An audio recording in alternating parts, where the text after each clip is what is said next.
we're making bihon, and I'm using this noodle, this brand, all right? And so we're gonna start. So when we do pancit, all right, in the Philippines, there's so many ways or interpretations of making pancit.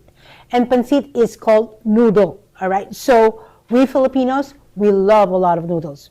Different kinds. Lo mein, Pancit Canton, Pancit Palabok, Sotanghon, Mami, you know, everything is a noodle form. So for today, we're making rice noodles. And I decided to make it with chicken and Chinese sausage. All right, it is so good. I love this. It gives you so much flavor, and with a small amount, tons of flavor coming out of it.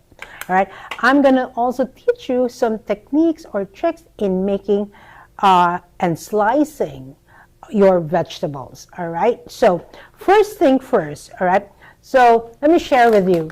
What we call pancit in the Philippines, you could eat this 3 times a day. We serve it breakfast, lunch, and dinner, merienda too. And then when it's your birthday, you got to have pancit. It means you're gonna have long life, all right? So that's how I knew it growing up.